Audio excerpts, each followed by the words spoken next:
We are ready to go. Let me see. Check. I think we're good. Yeah, we're good. We're good. I think we're already good. We're comfortable. We walked in, we're good. There's something about the vibe today. Yeah. I think you and I, we've had, safe to say, hundreds of conversations. Absolutely. I think this conversation maybe. Since I was young. Yeah, and it's crazy too, going back, just sharing our history a little bit. We've known each other since our Price Chopper days. Yeah. Which is crazy. Yeah. So we've seen each other. I started a Price Chopper in 2014, 2013. There's like an 8 or 9 year age difference. Yeah. But like mentally, this kid was always locking step. I swear to I was God. like, yo, he's a little beyond his years. I swear to God. It's crazy. I peeped it early too. I try to tell people. You and who's the other kid? Your Slam. boy. Coop. Shout out Antonio. Coop. That kid. I love that kid. Yeah. Because I was like, yo, he was always one of them ones, man, that I respect. You too. I was like, yo, y'all dudes it was something about y'all. Yeah. Y'all had the mindset. And I was like, yo, I respect it. We used to go there and grind, bro. And I seen that. Grind, bro. And then like when I saw you even tapped in on the music side, I was like, yo, so this kid's like really on some, yo, bro, I'm trying to get it. I'm trying to figure it out. Like it's not just like a money grab. Like I'm trying to grow as a person. That job like literally bought all my first stuff. Like, yeah, talk about that because that was you told me that story before. Well, the first official job I had was at the pools. Shout out because to my pools. sister and my brother. Shout out to Chat, man. City Shout out Chat Lacani one time. Yeah, shout out to the Youth Bureau. It's impacted a lot of people positively. So it that's crazy. We were at Addison Miller, which was considered the worst pool. We had Dev Warmack, we had Kev, me, Taj Lacey. That's a team. Alanis. The team. My brother, Dan. Talk about it. Bro, we had a little gang, bro. I'm not gonna lie. I'm not gonna lie. Bro, can I tell you, can I be honest with you? That's a roster. I learned, and Adi. And Adi's the quarterback. Shout out Adi. Quarterback in the operation. Adi was holding it down, yeah. Crazy. They taught me how to play chess there, bro. Yo, chess is a mind game. They taught me how to play chess. It's a life game though too. I never understood it, and it's almost like I feel like chess is like spades, where people don't want to teach you. You know what I'm saying? Like when you are the new guy, like yo, just you got to figure it out. It's all thought, right? It's all thought. But they really took the time to teach me. Uncle Dev, Adi, like they really took the time to like. So that's how you got your like strategic. They really taught me how to play that shit, bro. Because you're a dude, bro. You got moves, like moves. My moves are all chess moves, bro. Even when people think like I'm like, even when like I'm super drunk, I always say this all the time. Even when people think I'm drunk and don't know what's going on, like I literally know everything. Fully coherent. I'm fully coherent. I might not be able to talk to you, but like I know you're out of it's it, but up into here. it at but the same time. Exactly, bro. That's absolutely but that job let me buy my first laptop. That job let me buy my first audio interface. That job let me buy my first mic. Yo, that's amazing. That's crazy. And that's where I started, right there. Yeah, I think that was probably like 2012, maybe 2013, around there. So, bro, that's what I'm saying. I peeped it early. Yeah. You had that grind. Yep. To even and have I was that, working at Price Chopper at the same time. So that's like teenage years, 16, 17. Yeah, You're thinking absolutely. already, like, yo, I got to save my money. Absolutely. This is what I want to do. Yep. I got a real, like, goal and mission I'm on. Yep. And you want it to really, like, make it happen. Yeah. Dudes, teenagers nowadays, they don't have that mindset, bro. And, like, to be that driven is crazy. And there were studios in the city at the time, but, like, I went to a couple of them, and I was just like, yo, I want to do this myself. I want to be able to know how to do this shit. That's the difference. Is like, do you want it? That's deep. And like I wanted it, so I would have done anything to get it, which is what I did. That's what it boils down to. I worked 2 jobs. I worked whatever. Like my summer was like 2 jobs. That's wild, bro. 2 jobs, soccer, basketball, like shit like that. And trying to be an athlete. Trying to make music. Trying to earn money. Hanging out with friends. Trying to get a relationship. Whatever. Right. Little girlfriend, whatever it is. You're trying to manage your real life. Be a teenager. Be a kid still. Absolutely. Yeah, I respect that, bro. Yeah, and that's what started it all, though. That's crazy. That grind. That first laptop. When did you start writing, though? Because I feel like you probably was a writer for a minute. I wrote. I always wrote. You want to know what's crazy? Like, in school, every one of my English teachers was like, you're an amazing writer. Your essays were probably dope. My essays They're probably locked in. Boy, when it was time to make a fictional, whenever, real page turner here, right? Whenever it was time to do like the fictional stuff, I was on it. I can see that. When it was he said this, she said this. Yeah. My mother told me blah blah blah. Like the way I wrote was, and it's crazy because who is it? Miss Cecilia, rest in peace, Miss Cecilia. That was my 12th grade English teacher. Rest in peace. We moved forward a little bit, but she looked at me and she was like, "Don't ever stop writing and making music." She saw it in the English sense, like in the work. She saw how good I was at writing essays and like stories. bro, I could see it. So she was one of the only teachers that looked at me and was like, "Don't ever stop making music." Yeah, no, that's shout out to her. Yeah, shout out to Miss Cecilia. Because that's something that stuck with you, obviously, for this. And 11th grade Miss Kleber. Bro, shout out to you. Bro, I got teachers like that. Yeah, shout out to you. There's messages that resonated with me just like that, and it kind of just stuck with you in that, and that's something that you could like recollect on. Oh, and think I'll back, never like, forget. Damn, I'll never forget that. She had a real impact on you. She really knew, like, and she bro, understood. She took the time to understand. And she's a brilliant woman. God rest her soul. Because I see what she see. Because when I listen to your music, I'm like, yo, bro, like the storytelling in it, and like the intricacy of like how you connect your stories and tell. Because a lot of people can tell stories, but they can't like tell stories. Right. You know what I mean? All like, the way through. All right, well, elaborate. Hard. You know what I mean? Like, all the way through. Dig in a little bit. Yeah. Like beginning, middle, end, plot. Yep. What, you know what I mean? Yep. Bro, you got it. Yeah. So I could see that as a writer. That's incredible. Yeah, that's where it all started, though. Really. Yeah, that's school writing. That's crazy. For sure. I can never really write. I couldn't write like that. Yeah. But back to your question, probably like honestly early on, bro, I was always writing. I always had like little like rhyme books, I guess you can call them. They were bad at the time when I was young, but like I always was like writing. Super creative. You know what I mean? Like even like 5th, 6th grade, like I was writing in my rhyme books, and we were always rapping. Honestly, our rapping really started on Xbox. I tell the story all the time. That's crazy. So what? Playing online? Playing online, dude. All of us Halo? would play after school. Oh, I loved Halo.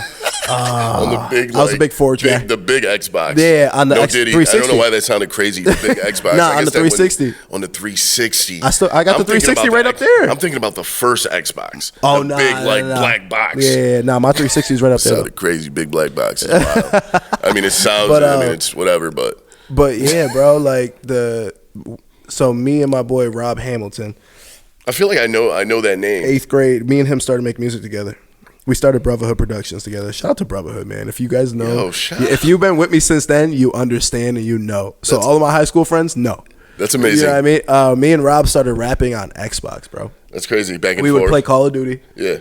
And we would literally annoy the shit out of people and search and destroy lobbies. Like they were, you know how tryhards be like really talking shit after every round. Me and Rob would just start rapping after every round to piss people off. Wow, everybody be like, "Fuck you, you suck." Da da da. Boom. That's why we killed you. Too. And it had to be and we would just be like, who are these guys, bro? And we would just be rapping over everything. And then shout out to my boy Ryan Billadu. Ryan looked at us and he was like, "Why don't you guys ever record your shit? Like, why don't you guys start recording?" Yeah, take it serious. And then this is right around the time I got the job at the pool. So I was like, crazy. So all that in court. This is so 7th you're grade. High school. Oh, this is 7th. Middle school. This is middle school, 7th grade. Middle school. You're just developing that like that. We're good at this. Like we may have like our homies are like, okay, yeah, you guys should probably record yourselves. That's crazy. Right around that time, yeah. So everything kind of unfolded at the same time. We were rapping on Xbox to rapping on a Rock Band mic on my first setup. Wow. That my best friend in school let me borrow. Yo, shout out to Rockman. Yeah, shout out to creation of that. Shout out to Liam Patterson. Liam's the one that got me my first mic. Shout out to you, bro. That's crazy because a video game like sparked the creativity. Absolutely. Which sparked the hunger to actually create something. All my old YouTube videos that I have blocked so nobody can see them. They're all. You may have to dig. I might have to dig into those archives. Yeah, I might have to bring them out. People need to see. I mean, they see, and then I think the corny stuff that we're talking about storytelling, though. And you want to tell the story, you want to tell the whole story, because it really is about the journey, bro. We talk about the journey, absolutely, and more than the getting to the end, and bro, the journey, growing through stuff, bro. I'll scroll my old like social media like posts from like early like COVID, like 20, just stupid, like my phone's in the. I'm like, yo, I was really doing it, and then I see where I'm at now, you know, like shooting 4K videos. Like, yo, we did this. Like what? Like you see the progression. Yeah, it's amazing. And it's amazing, bro. It's like when we were kids and the little carton, and you put dirt in it and you watch it grow. Yep. That's like I'm growing. I'm living in that space, and I think you are too. I see it creatively. I feel like some people get caught up and aren't able to see that though, but because they're so caught up on like where the fuck I want to be. They don't get to see where you were. Listen, like you're so caught up on where you want to be that you didn't get to see spot on. I swear to God. No. Cheers to that. You know what I mean? I'm telling you. I'm telling you. That was deep, bro. You've been so far, bro. So true. Life, like I don't think people appreciate life experience enough. No. When you really, really think about it, and like, bro, people gotta live and cherish the moments because life is fleeting. Yeah. And we're only here, like, we're here on not promised time. We're on borrowed time, bro. You never know. So, like, everything, seize the moment, create. Absolutely. So, like, absolutely. Hearing you have that drive. I love that you said that. Like, bro, because I'm being real with you. Yeah. That's how you should be. That's why I feel like I've always stood out to most people, even when I was young. I've always understood that at a young age. Clearly. Is that like, yo, there's only so much time we got here. Why aren't you doing with what you love? Facts. And I forgot who was at the studio. Literally the other day I told him this. I think it was Gianna, the homies, Gianna, Gio, everybody. I was like, that is why I've never given up on music. Because I'm like, yo, you only have so much time here. I've seen people go to their 9-to-5s, hate their lives, shit like that all day. Absolutely hate it. You know what I mean? And come home mad, da-da-da. Why not take a chance on you? While you're here, while you're young, while you have youth, while you don't have kids, while you're not married, why aren't you taking a chance on you with something that you're really good at and you know you're good at? Not because your best friends tell you, but because you can walk into a random spot and someone will walk up and be like, yo, are you Nazzy? And I'll be like, yeah, what's up? And he's like, yo, I listened to your song 4 years ago. That shit was fire. Like, that's the stuff that really makes me like, okay, yeah, you're doing the right thing. Yeah. You know what I mean? Like, you're doing, like, keep going, it's bro. Touching people. And I keep think, going. And, you know what I mean? And I think it's good to kind of bring this up because I think you and I both, it wouldn't be right if we didn't talk about mental health really quick. Absolutely. Because I think that goes back to that point, bro. Yep. With people maybe being afraid to take that jump. Yeah. Like, take that jump. Mm-hmm. There's nothing wrong with failing. I think absolutely there's more value in failing, and then figuring it out. Trial and error. Even cooking, bro. I cook all the time. Right. You know what I mean? You like, burn something, I bet the next time you ain't gonna burn it. Right. Because you know, all right, maybe I take it out a little earlier. Right. You can make that adjustment. Right. That's with everything. Mm-hmm. Make that adjustment. Wrong thing happens, make that adjustment. There's always like, and I coach too. I tell these kids, man, next play mentality. Next play. Always be thinking, there's an opportunity, you throw the ball away, all right, go make a stop on that was me when I was captain. Apply that to life. That's how I was with a captain. And I was like, yo, bro, I know you just fucked up, but guess what? We have 45 minutes to play. Facts. Let's keep going. Facts. You know what I mean? Like, let's keep going. That's deep. Come on. Like, we got way more to play. Let's go. Yeah, that's real. Keep going. Bro, yeah. But I love that, though. I love that, yeah. Bro, because that makes me think about that, man. I feel like people are scared. I will preach that to my future children. I will preach that. If you want to try something, try it. Just do it. Just do it. Like Nike, don't worry about what people are saying about you. People used to make fun of me in high school for rapping. Facts. Those same people come up to me now when I'm out at the bar and they're like, yo, bro, I see you doing your thing. Good. I see you doing your thing, bro. I love you, and bro. That's not me. And I'm not even trying to flex on them. No. But those are the same. Think about it. When we were younger with the smaller mindsets, that's the same people that were making fun of me that are now like, oh, I see it now. You know right? what it is? I just had the vision before them. Well, it's a maturity thing, too. And it's maturity. Like I said earlier, like you were beyond your years. And sometimes, bro, you can't. And I'm dealing with this. Like I grow with this. I'm about to pour up outside. Bro. Hold on. You guys aren't going to see this. Yeah. Keep going. Bro, you can't expect you out of other people. Oh, that's my favorite line. I seen it. I see it. No, but it means something, though. You really like, I be like, damn. Like, why they, like, what I do, or like, why they respond in that way? I would have never did that. But then in my mind, I'm like, nah, actually, I'm tripping.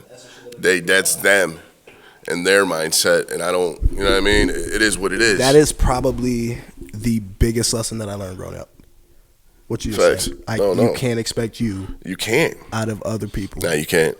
Because whether you is a great person, whether you is a bad person, doesn't matter. The way that you think is the way that you think, and expecting even your best friends, your family. Yeah. Forget random people. Like expecting even your best friends or anybody like that to think or, you know what I'm saying, not justify, but let's stick with think the same way that you do or expect actions the way that you would. Facts. That has got me fucked up in so many relationships and friendships. Yeah. That like, yo, why did you do that to me? I would have never did that to you. No, listen, bro. You know what I mean? Like, and that has fucked me up.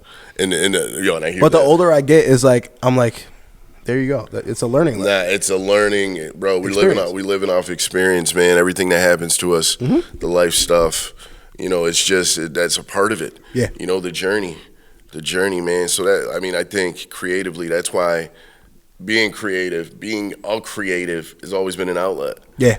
For me and you, for sure. And I think It's kind of brought us here too in this moment. Absolutely. Which is fucking epic. I'm so happy we're here right now, bro. This is awesome. You up in the moment because this is absolutely an amazing experience. If you guys knew our history, like, yo, yeah, bro, this is dope. This is awesome. This is dope. This is something we always knew would probably come to fruition. And I was telling him off camera, I was like, yo, bro, you need to interview more people. Like, facts. Which is why I chose him to do this interview for Letter to My Exes too. It was like, because it's crazy. There's nobody else. I'm gonna be completely transparent right now. There's nobody else that I think would take a deeper dive on my music than you. And it's crazy you say that. And we're not even the closest of bestest friends, but like, I know nobody else is going to take time to deep dive. I gotta dab you again. I gotta dab you again because that's real. Because I appreciate the music. You appreciate the music more than even. And you've seen me. Not even because I fuck with you as a person, right. and like you know what I mean. You're my boy, but like I mean. Just as a musician, as an artist, as me being a music junkie, absolutely purist, just hip hop head, just a music person. Right. I can appreciate the music, bro. Right. It's about the music. It's the music. So yeah, let's tap into that, bro. Yeah, this is the Letter to My Exes interview with KB, CommunityLens. In the building. Yes, sir. We here. We're here, man. We're here. I'm so excited to like deep dive because like I wish I did this with Letter to My Exes. I kind of did with Rich. And shout out to them. Shout out to Rich. Shout out to the Loft for that rollout. Shout out to Josh Graz. Shout out to you guys for helping me with Letter to My Exes, the first installment. But before you created this, obviously you wouldn't know. But I'm saying Letter to My Exes. Where would you rank that project in all your projects? Because obviously it had a lot of success. But do you rank it as one of your? What as far as like? Yeah, what are the criteria? I'm saying like not. Like success, like I'm saying musically and sonically, you as a creator, how do you view it? Like as like one of your earlier projects, right. you kind of appreciate more, or maybe you like this one just because it had the response you got from it, right? That made the value more higher. Absolutely, because this is obviously one of my favorite projects, the first one. Yeah. Anyway, that's what led me to really wanna be like, yo, I can't wait for the second one. Right. As far as response and things of that nature, that was probably top one.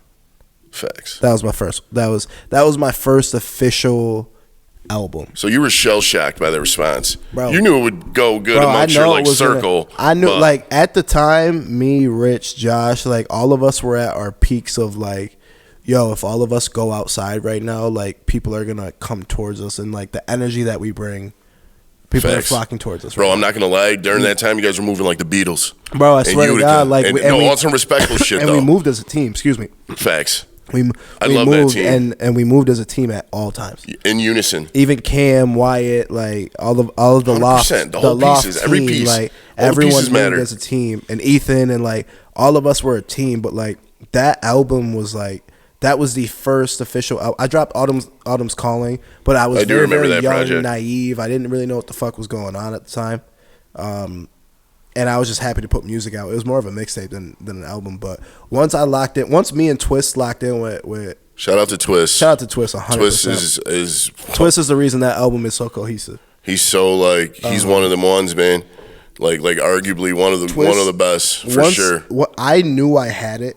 Right, like I knew what was in here, regardless of what the people were telling me. I knew what was in here. I wasn't crazy. Facts. But when I met Twist, I was like, okay, I know I'm not crazy because he thinks the same exact way. And you got an ear.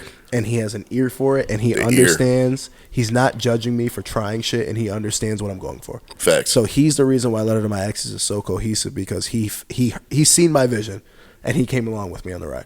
That's amazing. Shout out to Ethan Twist as well. Yeah, shout out to Twist. Clap for Twist.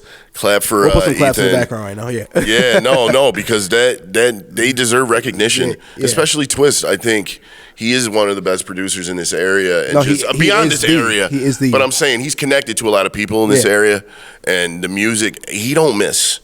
His production is A1, and he really is top tier. So I do want to give him some recognition, man. Yeah. So that album was really like so cohesive and put together, and like all my thoughts, even the shit that I was going through, like, which is why everything was so cohesive, and like the beats matched with the lyrics, matched with the everything that's in order, and the feeling, like you felt that. And if you knew me at the time, you really know I was not capping about any of that shit. Listen, like if you go back to Letter to My Exes and listen to that shit, like that shit is real. No, and like listen, I really went through all of that, like. And it's not me just trying to make it be like, yo, I wonder if KB would feel this. No, like it was none of that. It was like, yo, Twist, I'm not gonna lie, I'm hurting today, bro. Let's lock in.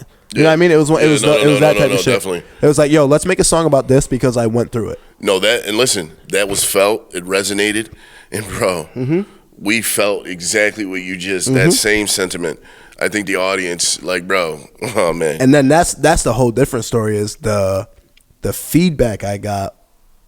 Blew my mind. Yeah. Like I knew it was gonna go crazy because of like I said, the person I was in the community, Josh was, Rich was, everyone that was a part of it, we were lit. We were lit at the time. Timing was perfect, right? Timing was absolutely amazing. And I knew it was gonna go crazy, but not that crazy. That album did when I tell you I did not put $1 behind anything. Besides like paying Twist to like make it. Besides that stuff, right? When I'm talking about ads and like playlisting and like all the back end shit that labels do for you, I didn't pay $1. It's wild. 30,000 streams in the first month. God is great. God is good, and I've never seen that since. I'm gonna be completely transparent with everybody listening. Facts. Haven't seen that, but that shows the impact. Statement. He's a real one for that. I'm gonna be completely honest. Because a lot of people won't be transparent. Nah, I haven't seen 30,000 in 1 month in mad. Listen, a lot of you ain't never seen 30,000 ever. In your year, and I said that in one of the songs. I forgot what I said in one of the songs. I said, "My first month is your whole year." Or something. Y'all know what song I'm talking about. I think it was the outro, the one that J-Dub produced. Okay. I was like, my first month is your whole year, or some shit like that. Yeah, shout out J-Dub. But yeah, bro, that shit was so impactful in the city. That's the word. To the point where. Impactful. To the point where like I had random people reaching out to me. That was my first taste of like, yo, I always like to say this, inner city famous. Or you're city famous. No, well, you had the notoriety already. Just people knew who you were. Just who I was as a musically, human. They knew you were making music. Right. They didn't know that you were making music. Like incredible, like industry sounding. Right. Like this is like, what is this? Like he's making that. I didn't know he could do this. Like in mom's attic. Yeah, right. No, literally. That's crazy. Literally, like, bro. How like incredible is that? To think back on even that journey, like moving it from where you were at your mom's, to having Dreamers come to fruition, to even 4K, and then it all like full circle. Now you're coming out with this new project. It's like the timing again, just like with Letter to My Exes. It's all falling in line for this moment that we've been waiting for, and we're here. Letter to My Exes too. Yeah, I've always trusted the process. I think. I've been so upset because I'm so ADHD. I've always been the type that I need to know what's gonna happen next. Like you can even ask my friends. Like I need to know the plans. I need to know what we're doing. Even when it comes to traveling, it never goes to plan. I got my right. That's what I've learned. Never goes to plan. Always rerouting. So even even traveling, like yo, I need to have this ready, this ready, this ready. But I've learned that getting older is just like yo, trust. Whatever God you believe in, trust 100% what they have in store for you. Bro, listen. And trust the people that they bring into your life. Trust the people that they take out of your life. Absolutely. Trust the problems that get brought into your life. Trust the problems that have faded away and you figured out. It's all for a reason. Everything is for a reason, as corny as that sounds. No, but I believe it. It sounds cliche, but I believe that wholeheartedly. I've been through enough shit to be like. You got testimonies. Okay. We got real testimonies. Yeah, we have real testimonies. This isn't like. To be like, yo, God is great. It's fine, bro. I promise you. We are all on God's timing, and everything that's happening for you will happen for you when it happens for you. The hardest bottom line. The hardest times in my life where I felt like I was the littlest, like and like nothing was going right. Yeah, always showed me the light at the end of the tunnel. The light is always there. It's going to be there for you, bro. I promise you. And bro, like that's what I've learned going through that process. Listen, you know what I mean, bro? Not to sound corny, but that's why I always try and like stay positive. Yeah. I know people are like, yo, Keith, you always got that positive outlook. People hate it though. No, and they think I'm being fake. I'm being real. I'm genuine. I really, truly believe, like, bro, we're good. Yeah. No, we're going to be fine. Just breathe. Yeah. Just breathe. Like, we're not doing open heart surgery. Where this is life, like, yo. Now, I mean, obviously, that's a hard job. And I know I'm just throwing that out there, but, bro, just roll with it. Just go with it. Let's roll with it. Let's get into this music, though, bro. This is golden. This is a great, amazing conversation we're having, man. This is awesome. Letter to my exes. I'm gonna pour up again, guys. Don't pour up, don't please, because I want to get into this letter to my exes too, man. So basically, Nazzy shared with me the upcoming project, Letter to My Exes 2. And you were at the listening? And I was at the listening party. And shout out to Nazzy, because I'm very fortunate and grateful that he did that. Thank you, brother. A lot of artists don't do that. They won't do that. Thank you for They coming. don't welcome that feedback and that like critique of their, because it's art at the end of the day. And I get it. So for him to do that, man, you're a real one. Thank you. I appreciate that. Thank you for coming. I appreciate it. That's dope. That was a good time, though. We had a good vibe. Yeah, no, it was a vibe. It was 100% vibe, man. So he shared some music with me. I told him I wanted to really, really listen to it and give it like an honest, like, you're the only one that has the whole album on it. Just like front to back, listen to it, you know. And because I'm a big fan of the first project, big fan of the first project, and the timing in between the first one and this one coming out. It's been a while. It's been a minute. It's been a while. So like, but that's okay. Amazing. It's perfect. Again, the timing, God's timing. It makes sense. It makes so much sense right now. Absolutely. So I was really into the whole idea that we could do this, make it come to fruition, kind of talk about it, and be a part of the whole process of the rollout, man. Absolutely. So I'm glad that you gave me this opportunity. I'm so happy you're here, bro. I'm so happy we're doing this. This is one of those things, man. This is one of those things. So I did so for me, I don't know anything he's about to ask me. I just have my notes, and anyone who knows me, they really know I'm always writing, like jotting shit down at the house. Different like creative ideas. I brainstorm with myself a Absolutely. lot. Sometimes I'll just sit in silence and write shit down. Absolutely. Just to like clear my mind. Me too. Because I'm running on like 20 open tabs sometimes. Me and my whiteboard and my no, notebook. You got to do it, bro. Me and my whiteboard Especially and my as notebook. a creative, that's how you really like. You want to iron some shit out in your mind. Sit down with some paper and a pen, not your phone, and actually scribe it, bro. Actually write it down. Lost then art, you're paper writing and pen. it, you're seeing it, you're even saying it to yourself, and you're feeling it too. That feeling. Facts. Of writing it down. I tell people all the time. Just typing it, the feeling actually of writing down is different. People got lazy. They're all on their phones and everything. And I do too, but use a pen. Yep, absolutely. The ink pens exist for a reason. Absolutely.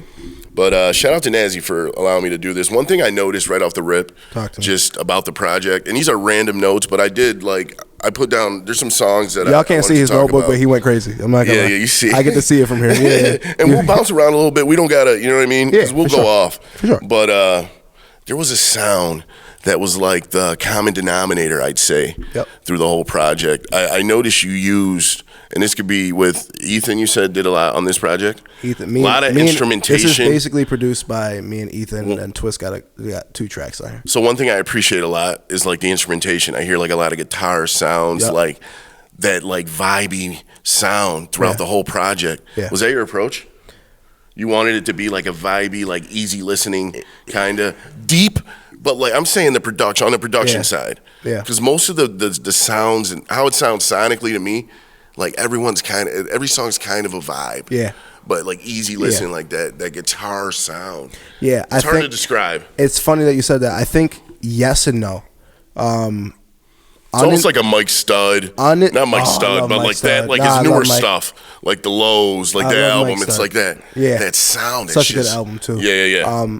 It was on purpose and not on purpose at the same time, right? I think over the years, me, E, and Twist have found the Nazzy sound. As many people as Ethan works with, as many people as Twist works with, we all know when we get in the building, we know what works for my voice. Facts. You know what I mean? You can tell. We know. No, they know. We know what it's evolved, bro. We know what to do. And I got some, behind the scene clips of us making some stuff on the album that you guys are going to see when the rollout comes out. But we all know Naz's sound. So the first Letter to My Exes, I'm not going to lie, there's one person I never get to talk about during that album process, and I feel bad. But I want to talk about him now is Gio. My boy Gio Guitars, Gio DeCarlo. Yeah. That whole Letter to My Exes tape, any guitar that you heard on there, that's all him. Gio. Shout out to Gio, man. He's incredible. So Gio, I apologize for never shouting you out like the way I should, but yeah, he deserves recognition. Like Fine by Me, over and over. Talk about it. Let Me Go. Talk about it. All those Don't Go. What? All those guitars, like crazy, on bro. those songs, it's amazing. Are me and Gio and Twist and Ethan sitting in the booth with Gio going crazy on the guitar. Good shit. And Gio was like one of those people. I'm not even sure how I met Gio, to be honest with you. I gotta lock in with him because I forgot like the moment we met. But like he was the same way. Like he trusts my vision. Yeah, he trusted it. Right, you know what I mean? Like he's never recorded guitar before. Once we locked in, he was into it. It was over with. So Gio is the reason why Letter to My Exes is so cohesive. The way that you're talking about that. Yeah. Right? So I think that just carried on with me, and it evolved. The sound because I'm so used to having Gio next to me, me humming random 100% random stuff, and then having Twist right there or Ethan right there producing. So I think that guitar, it kind of, like I said, it was on purpose and not on purpose. No, but the instrumentation, because when you hear a lot of production, you hear a lot of beats, dudes be using the loops and the, I mean, you hear drums, you hear, but you don't hear like, I mean, you hear drums, but you don't hear real sounds anymore in a lot of music. I love like real, but I come from that. Instrument sounds. I come from that though. And I was in band my whole life. So I grew up around people knowing how to play instruments. Incorporate more of that into the music. Incorporate that, and which is why I love a real instrument. Anytime that I can get a trumpet player, a drummer, a guitarist, a flutist, whatever it is, anytime I can get somebody that knows how to play music, come on in and hang out with us. Bro, because I think that's where good music is rooted in too. Like you'll never lose that feeling. The digital shit is cool, but you can never replicate. You can never replicate real instrument. You'll always need real instruments. I don't care who you are, what music you make. You want to make some incredible stuff, use real instruments. Real instruments, bro. There's nothing. So I wrote that. That was at the top of the thing. If you got a friend that knows how to use an instrument and you make music, get him in the studio, bro. Facts. Get him in the studio. I guarantee you he's going to love it, or she's going to love it.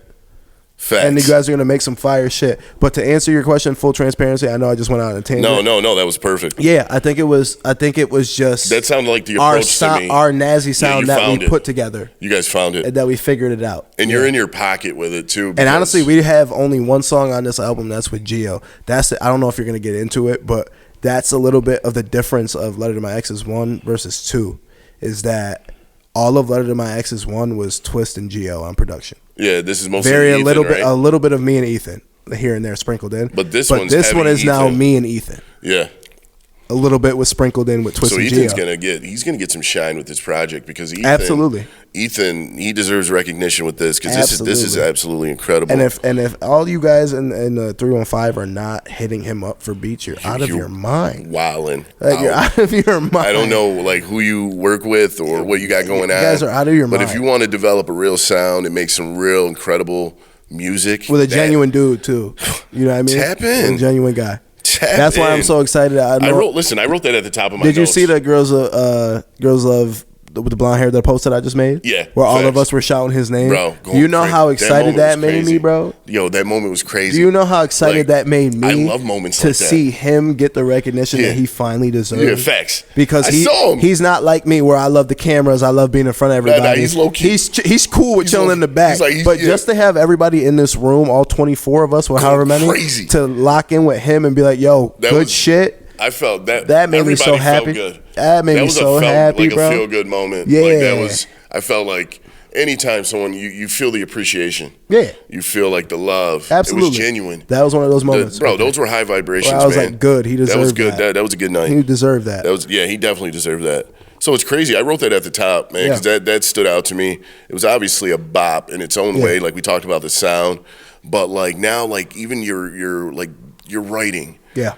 The album to me, and the first one kind of sounded like this too, but this was on a deeper level. Yeah. I said it to you off camera, but like conversations with her, or like, and we talked about it. Her, not anyone specific, but like the spirit of her that scorns you, and the way you talk about it, just openly and honestly.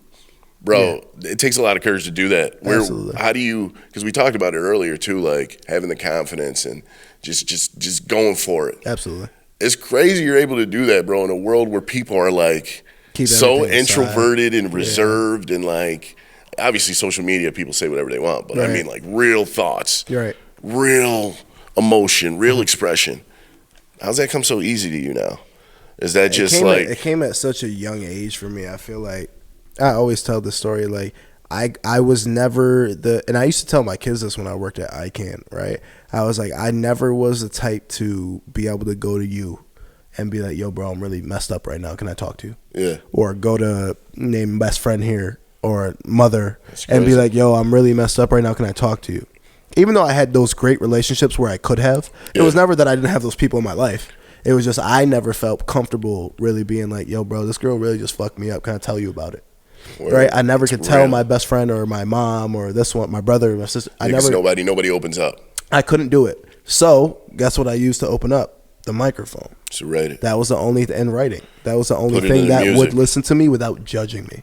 Facts. I like that. As corny as that sounds, like that's the only thing that would listen to me without judging me and let me do what the fuck I wanted to say. And, you know what I mean? And do what I wanted to do. And you could hear the honesty in your So I learned that at a young age, even back when I'm talking about Price Chopper days. Like when I first got my first mic, you know what I mean? When I first got my first mic, that was the only thing that didn't judge me. Yeah. Right? Then I met Renell and Sincere in Brotherhood, like when we started Brotherhood, and I was like, those two understand exactly what I'm saying. Facts. Those were the first two where I was those were the first two guys where I was around, and I was like, oh wait, I can tell you guys that this girl just messed up my whole vibe, and you guys aren't gonna judge me. Real life shit. Yeah, you guys are gonna console me and like take care of me. Like, oh, this is what. Yeah, I was like, okay, cool. So right around that time, like probably 8th, 9th, 10th grade, around that time was where I was like, okay, I'm cool with saying this stuff. And then fast forward, people started to come up to me and be like, oh, yo, bro, I felt that. Yeah.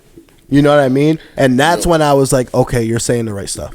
You know what's crazy too? Everyone thinks they got to be a tough guy. Yeah, you know, like on their masculine, like super hyper masculine. I can't like. You know what's crazy, bro? I was telling these kids, I'm not going to show my emotion, bro. Cry. There's nothing wrong with crying. There's nothing wrong with like showing emotion. Because you know what it means? It means you're human. You're a human. You know what I mean? You gotta show emotions. Absolutely. You gotta be vulnerable at times, even if you're a man. Absolutely. It's okay to go to that level and like open up and cry. Because a lot of times when you hold it in, that's all built up stress. It's not good for your health. And that's why I don't like do it. That's why I go right to the mic when I have a problem. And like, and my friends know, like, I'll go to them and talk to them about it, but they all know, all my best friends right now, they know I'm running to the microphone. Run into it. And when I send them something, they listen to it because they know what the fuck is going on. You know what I mean? No, and I feel that. That's why I brought it up in the project. I wrote that up at the top because I'm like, damn, like how he just openly is honest about his experiences and his relationships. I think it's a very relatable thing to do, but it's a very, like, for me, man, like, that's like, so I'm listening to it like, yo, I kind of went through the same thing. Exactly. So I'm like, damn. Exactly. It's the type of thing where touching like people in a different, bro. It's different. I feel like I've always said the things that nobody will say, in a sense. It's almost like the Drake effect. Or scared to say. Or scared to say. Or don't have the courage to. And it's like the Drake effect. Like, everyone calls me, like, Lil Drake or, like, whatever it is. Like, they make their jokes. But, like, in a sense, like, I am, because I'm the one. How many Drake songs have you heard where you're like, I felt that, but I would have never said that? I'm not going to lie to you, bro. As corny as he is sometimes, like, I would have never said that, but he did. That's like a, like, that's how I attack songs sometimes. It's like, yo, say the shit that you feel, not just because it sounds cool, but because you dead ass went through it, bro. Facts. And people are gonna feel it. People are going to feel it. Even when it comes to girls with the blonde hair. Right? There's a big demographic of people that are going to be like, yo, he's right. Like, those girls with the blonde hair are going to fuck you up. When they hear that. Yeah. And it's probably going to be out by the time we drop this, but like, when they hear that, they're going to understand. Like, when you hear that, you're going to absolutely understand this moment and that. Yeah, right. But, yeah. Even something simple as that. Wow. You know what I mean? Like, I don't know. I guess that's, I guess the only reason why I say that, and you compared yourself to Drake, but listen, ain't nothing wrong with being compared to Drake, bro. Drake's one of the greatest of all time, especially in the last 20 years. I love that. Like, you got to pay homage to him. I mean, that's if he didn't influence you, who are you? Right. You know what I mean? Especially if you're in music. Like, I mean, anyone who says that he didn't, you're lying. 100%. He's been on top for the past 15, and there's nothing 20 wrong years, with drawing inspiration from that. You know what I mean? Like, absolutely. That's why people put art out there. Yeah. To inspire the next generation of creatives and artists and musicians. That's why we do what we do and create what we create. We create. What do you think? We just for us? There's nothing it's for the world. There's just nothing better than, like, back in the day. Even now, when people will come up to me and be like, "Yo, bro, I felt that." There's nothing better than that. Facts. For me, there's no better feeling than people being like, "Yo, bro, I really felt that." No, I can imagine. You know what I mean?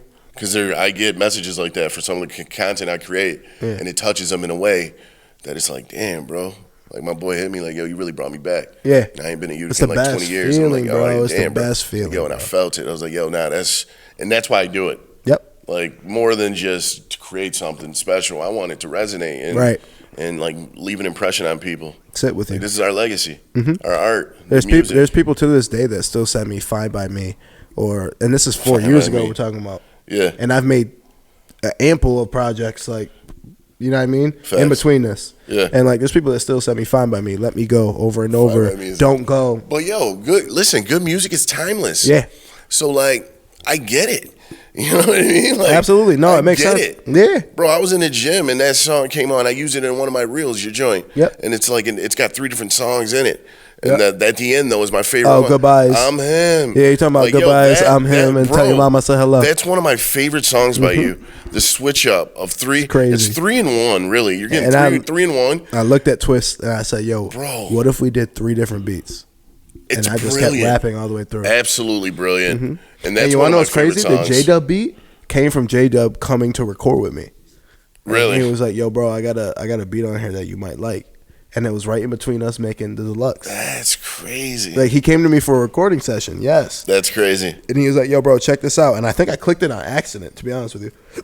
He like gave me his hard drive and he was like, yo, we're using this beat today. And he said I clicked it by accident. I swear to God. No, I swear. Word of my mom. J-Dub, tell me if I'm lying, bro. I'm pretty sure I might have clicked it on accident, or you told me like, yo, bro, try this one. And he sent it to me and I said, yo, give me this now. Give me this now. And I was like, yeah, that's the 3rd beat on here. Facts. I made the 1st beat on there. Twist made the 2nd beat, and then J-Dub made the 3rd. That's crazy. Which is so crazy because like people are so. That's like a dream team of producers though. That's that dudes don't give enough credit to. That's even J-Dub. J-Dub is incredible. And the dude's like he's like a real like music savant. Yeah. You talk to him about music, he's like one of those dudes like he could be right here on the couch. You and him probably talk this stuff. Audio engineer. He could be. Shout out he to could Steph, be right here on the Steph, couch. same thing. Audio engineer shit. Like I have no idea. Yeah. You know what I mean? But I can appreciate the craft of that. Absolutely. It's absolutely incredible. Absolutely. But back to like I said, the whole concept of like, to me, it sounded like the whole album was like conversations with her. Yeah. The spirit of her. Yeah. One of the joints that stood out to me, and I'm bouncing around a little bit, the Isaiah Jordan joint. Oof. The outro. Bro. That's the outro. And it's crazy. I circled That's sticking to the outro. And that's going towards the end. But listen, Dad. Just like I talked to you. Wish you well. I brought it up to you before, man. I love hearing the interludes. I love hearing like using real people that are in your life making an impact, use their voices and get their You're talking about the ending. Yeah, the ending. Yeah. But just in general, like using interludes, we talked about using interludes. So I guess my question is like, you bringing that back? For the album? Yeah. Absolutely. I bet. Absolutely. I probably got 2 joints on there that you could technically say are interludes. Bet. The first one is called Wandering Eyes, which is probably my top 2 song on there. Top 2? That's one of the only songs I've ever like really like choked up, tearing up while I was recording. And then my boy Razzle, for those of you who don't know Razzle. Shout out Razzle.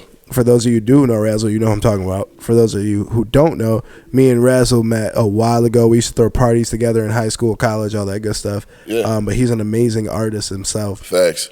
And he's recently made the move to basically like, I don't want to say gospel, but I get it. You know what I mean? That type of music where it's more like worshiping God. Well, let's skip right to that because I got a question about. Yeah. You do have a track with Razzle on the project. And he's Amen. He's the interlude. Yep. Or the interlude. It's called Amen right now. It's called, whatever the title's going to be. Yeah. It's I think it's going to be called Show Me the Way. When you hear it, it's got like that like angelic like sound sonically. Beautiful worship. It's very like just soothing to the ears when you hear it. It just makes you feel good. But it's still on brand with Nazzy. Right. It's weird. You want to know why? Because it sounds different than your normal approach to music, but it still sounds like your music. You want to know why though?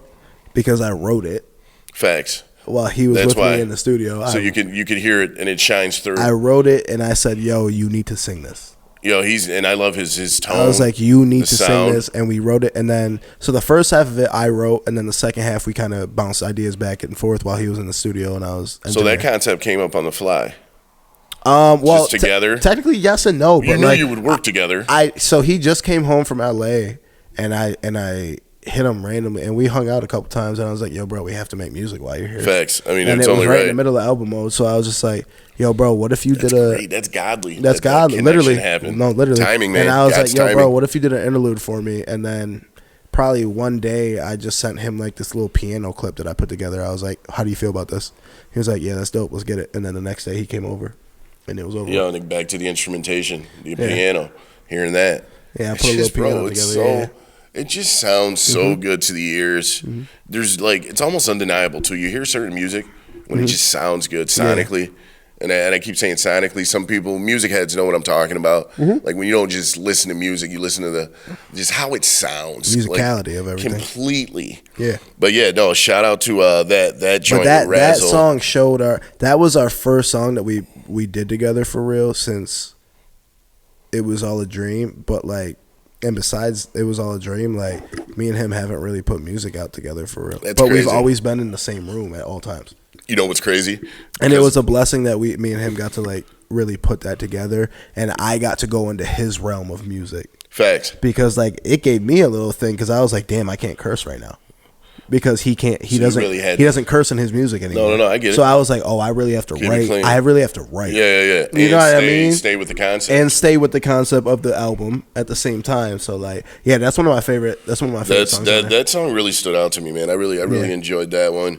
Another, and I tell you this all the time, when I hear like the rapper Nazzy, not rapper, I don't mean to say it like that, but like, because you do both. Right. You kind of play with both. But when you play with both in certain songs, it's like the peanut butter and jelly effect. Yeah. So like Distance, rap Nazzy, like when I heard that, I'm like, wait, run this back. Right.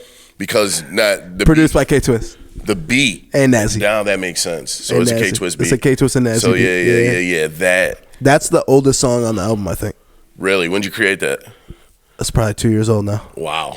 Probably a year and a half. That aged well. Year and a half. So now it's really not. 2023, 2024. People don't know. It could have been created yesterday. Right. He's giving that information out. Right. It was created, but the sound of it doesn't even matter. That's irrelevant when it was created. I was just asking him that. Mm-hmm. But the sound of it and the beat, like I said, I immediately ran it back, bro. Yeah. Like it's like a self-reflection. Like I'm like, wait, hold up. Yeah. This is the Nazzy I love. Yep. This is the Nazzy that I gotta run back his music because Nazzy's talking his shit. Yeah. Why? Not that you deviate from that, but sometimes there's I feel certain songs where I'm like, sometimes I feel like chatting. You could, bro.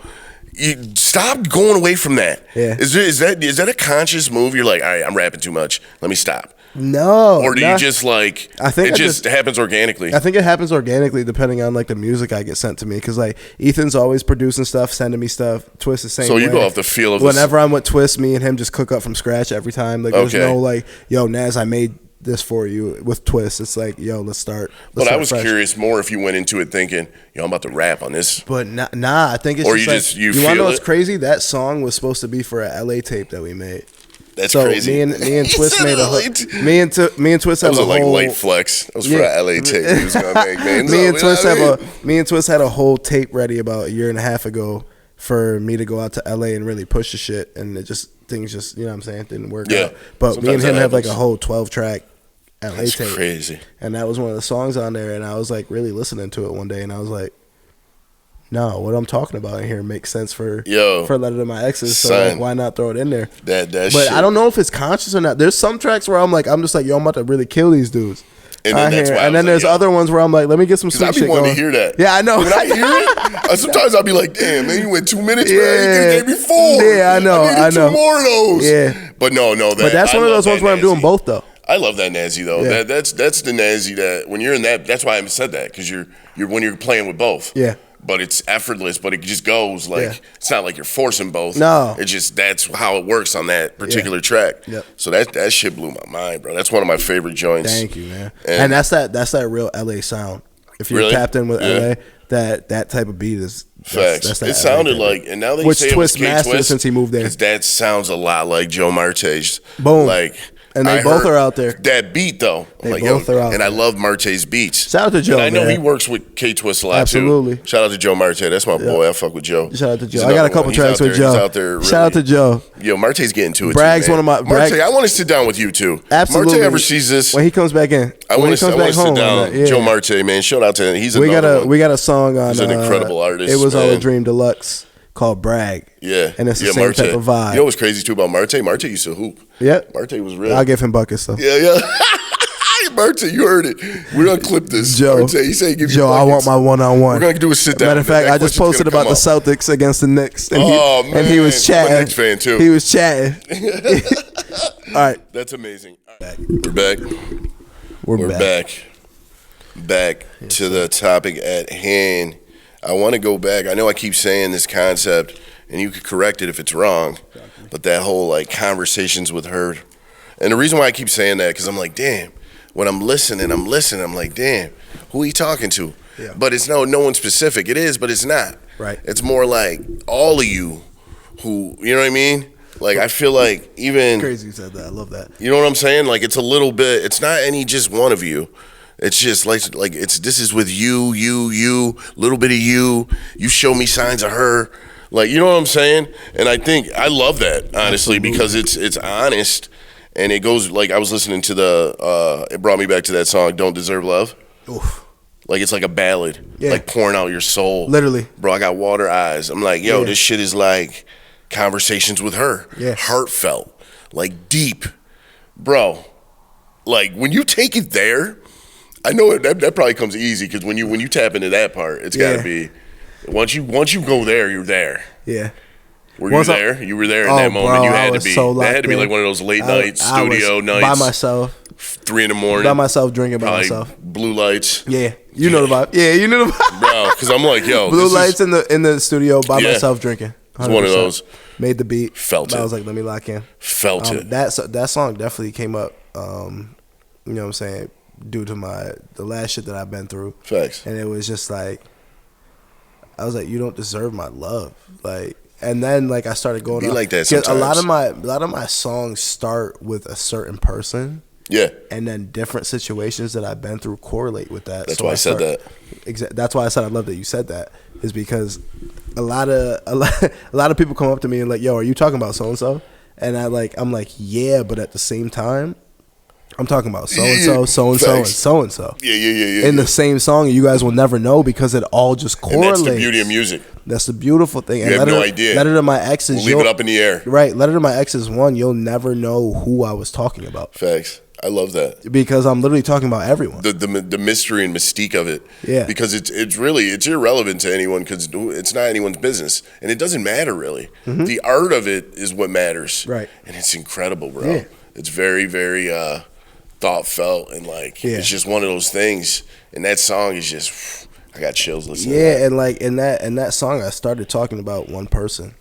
And then as I was going through, I was just like, yo, bro, you've been through this before. Let's talk about everything. Yeah. And it just went. I recorded that all in one night. It's crazy. One night. That's one of my favorite songs on there, though.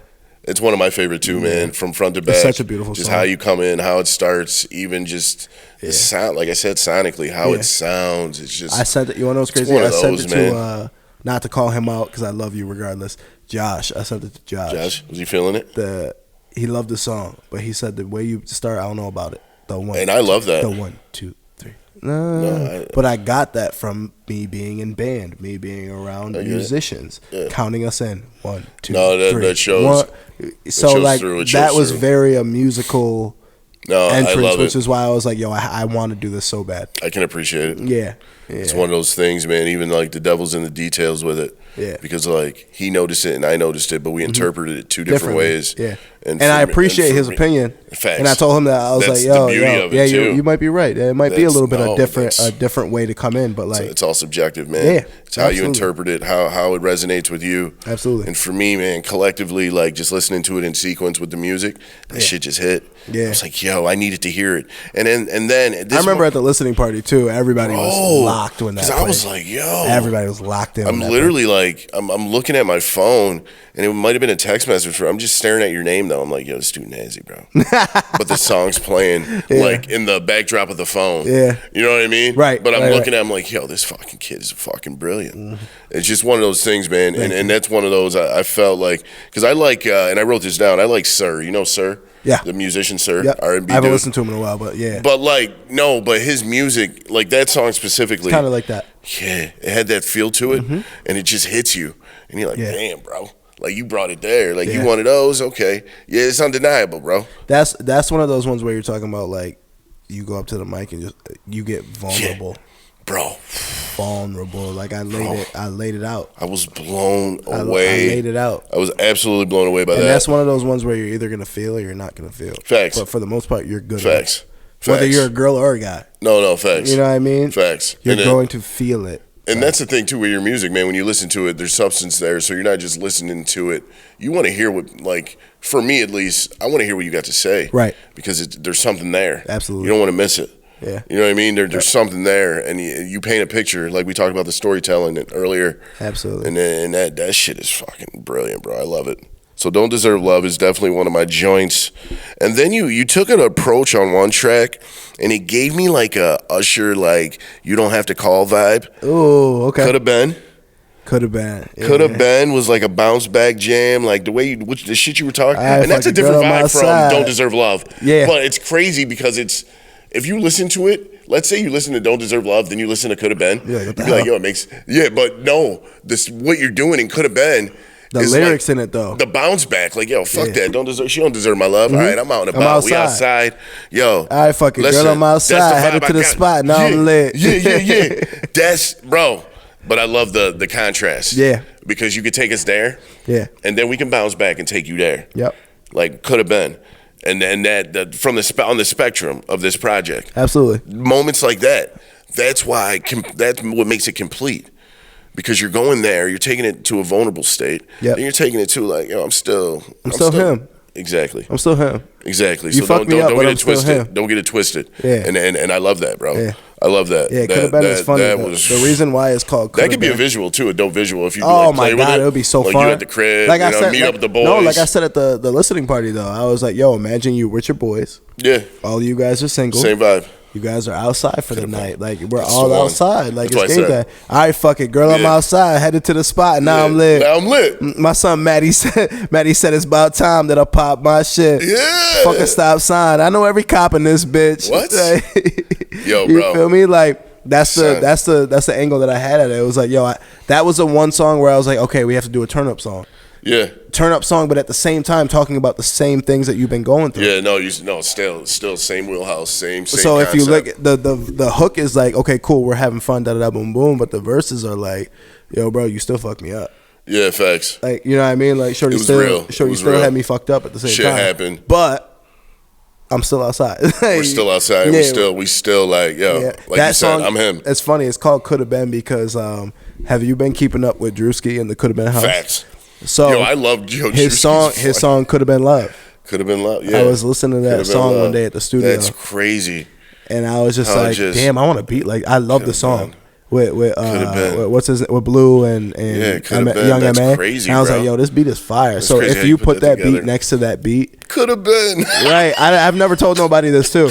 If you literally put I wrote that down. Yeah, if you put my Could Have Been beat next to that Could Have Been beat, it's the same tempo, same type of vibe. Crazy. And I literally took it from because that. You're probably just listening to it blindly. I was like, you didn't think anything would come of it. No, like, I was listening to it a couple times and I was like, I know. I was like, oh, this beat is hard. Like, let me do something with this. You. Yeah, that was engineering me for sure. So I literally kept. I took that tempo of the song, I snapped it out, I put it on the shit, and then I made the beat over it. And I was like, yeah, we're gonna do a song like this. Yeah, bro, I love the approach. It was supposed to be more R&B like that was, but it just came out to be how it was. I love that beat. Who produced that? I made it. You made that? That's all you? I made that beat. Yep. Just me by myself. That's one of those, man. I'll play that. Like on some shit, we about to go out. That's the one where we're going out. Yeah, we going That's out. the pregame song. We're gonna make it happen. That's the pregame song. Everybody's drinking. Everybody's having a good time. We're gonna make it happen. Man, we outside. We're gonna make it happen. For sure. I wanted to get into the one song so there's two that are like two of my favorites. Yeah. And you told me off camera that you may move this to your intro. Yep. The behind cameras joint. Behind the cameras. Produced by Ethan. Yo, bro. Yeah. And I told him I needed a Drake beat, and he gave it to me. I could just hear the melody. That's the most amazing. Like, I don't think understand. Not to cut you off. I'm sorry. Not to cut you off. I don't sing like Nazzy, but like when I heard that song, not to cut you off. Right. This is all. He'll tell you. I texted him the next day. I was like, "Yo, what's that one song?" After listening, you definitely did too. I was like, "Yo, as days go by," and that was the first song.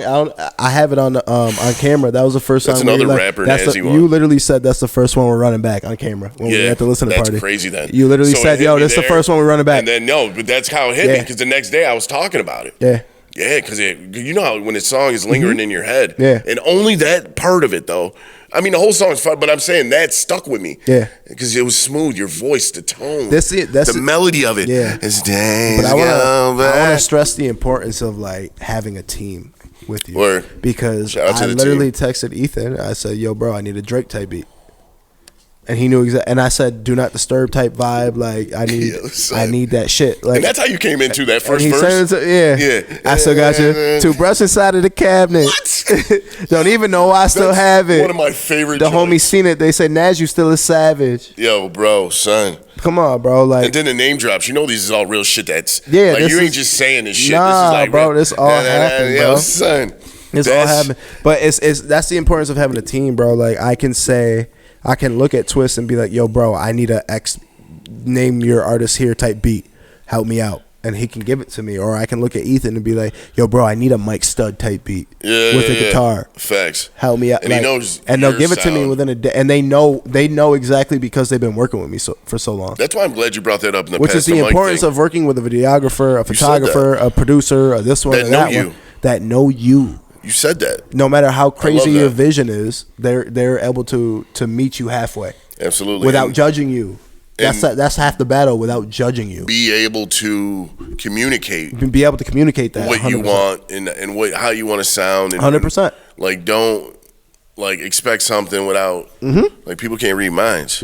But that joint was fire. That was one of those ones where like I just opened up. That's one of my favorite joints, man. Yeah, bro, that's one of the ones. Go ahead. That's one of the ones. The another one. I got two more that I just wanted to talk about. Hold on. I got two more that I just wanted to talk about quick. The first one, and I hit you up about it, but you said, but this probably won't even be on the project. But maybe maybe I won't bring that one up yet. Let's talk about before I do that. Let's talk about the "Sing About Me." Oof. Because I feel like we could dig into that. That's musical. Because I'm a Kendrick fan, and I knew the history on it as soon as I heard it, and your approach to it. I think me and you were probably one of the, maybe a couple others, but yeah, no, there are a few new. There's a few that knew. But that was one of the ones that I was like, yo, are people? What made you do that one? Are people gonna understand this? No, because if you know the original song, you're like, yo, the original song is on some. It's like 8 minutes long, 9 minutes long. He just went. And Kendrick's really like on some. It's deep. Yeah. It's one of those songs you really got to listen to. If you've never heard it before, go listen to it. But that song, yeah, bro. The ball, for you to have the courage to even tackle that beat. Yeah. I'm like, yo, all right. Yeah. So I was actually I was just searching I was trying to produce. I was just trying to make a beat for the album. And one of the packs that I have had all of Kendrick's, probably all of Section 80. Right, that's Section 80. No, that's his first album. That's Good Kid, Mad City. Okay, so either one of them. Section 80, Good Kid, No. So those two. No, you're right. You're right. My fault. I've been drinking a little bit. No, but those two. But it had all of those samples in it. It's crazy. It had all the Money Trees. Yeah. Like all that stuff. It had everything, all the samples in it, and I heard those drums. It's a distinct sound. Whatever it was, I was like, I love these drums so. And I fell in love with those drums early because my brother put me on to Kendrick. Yeah. So like when it came out, I fell in love with those drums. Daniel. Yeah, Dan. Dan put me on. Shout out to Dan. He put me on to that whole album, and I really sat there and listened to it. And I was like, "Yo, this "Sing About Me" track is crazy." Promise that you will sing about me, right? And I was just like, "Yo, that." In the context of what I have going on in life, it fit. It made so much sense that it was scary that I just found those drums because I forgot I even had them. Bro, it was. And prior to that, I didn't produce in a while, so like I was just going through old shit. So that actually sparked your. It's oh my god. So you wanted to even go? Yeah, as soon as I heard it, I was like, oh my god, and it was just a drum loop. And then I put that piano behind it. So that beat is probably the most minimal beat I've ever made. Yeah. It's literally maybe. And you just loop it. It's maybe 3 songs. But the way it. Bro. You know what I mean? But it just made sense to me because the last girl that I had made music. And we made music together. And she makes music and she's got her own studio at the crib. And I was just like, promise that you will sing about me. That's deep. You know what I'm saying? So I was just like, in a sense, subconsciously, but you said it out loud. Right, and it makes sense. But in a sense, I'm talking to her like, yo, promise that you're gonna sing about me when shit gets deep. And yo, like, that's shit crazy. You know what I mean? And I know you're gonna sing about me. So just facts. So promise that you will sing about me. Facts. I said when you're coming home late from the long ass days, contemplating things that you could have changed. Promise that you will sing about me. You know what I mean? Son. So like and it just made sense. I love that. So I didn't even have to try too hard. I didn't even have to try too hard. That thought process is brilliant. Yeah, that just really came to me. That obviously me being a Kendrick fan and that song, being a fan of that project, it hit me right away. Yeah. So like, and then hearing you on it and taking your own approach to it was very, very clever. I did the little singy rappy. Yeah, no, it was clever. You were authentically you, man. Yeah. And I could appreciate that. Like I said, being a hip hop head, that shit sounded.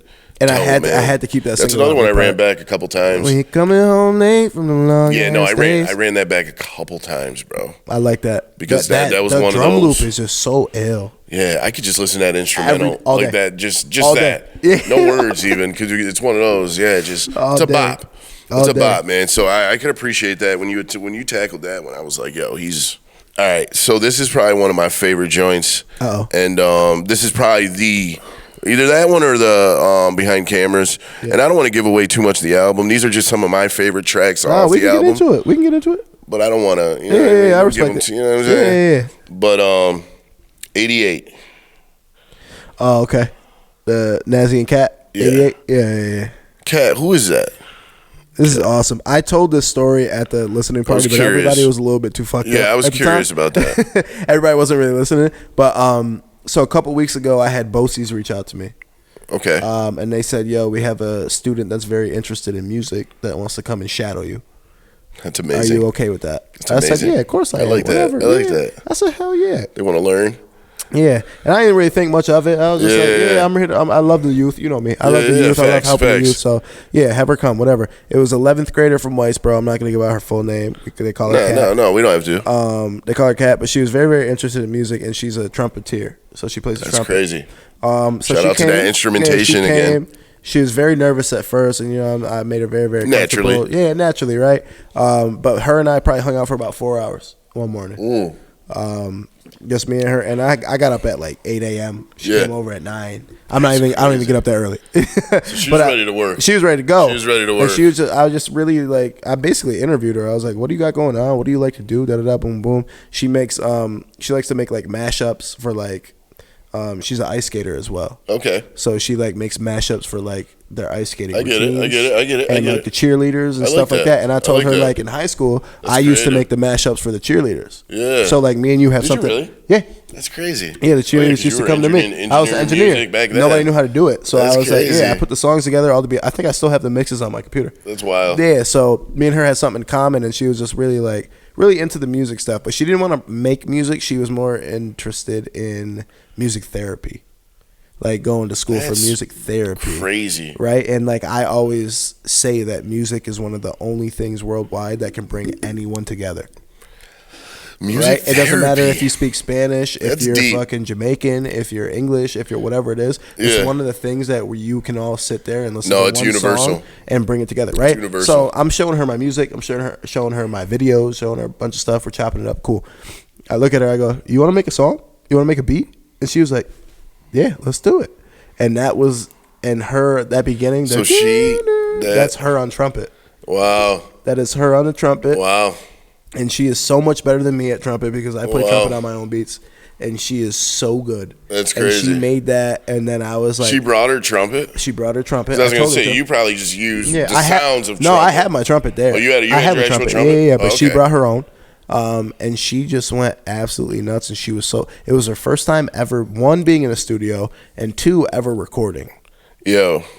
And me and her just literally vibed out, and it was so cool, bro, to be a part of like the youth. That shit sounds helping the youth. Yo, and then the fact that she helped me make that, and she doesn't even know yet. I'm waiting to send her the song.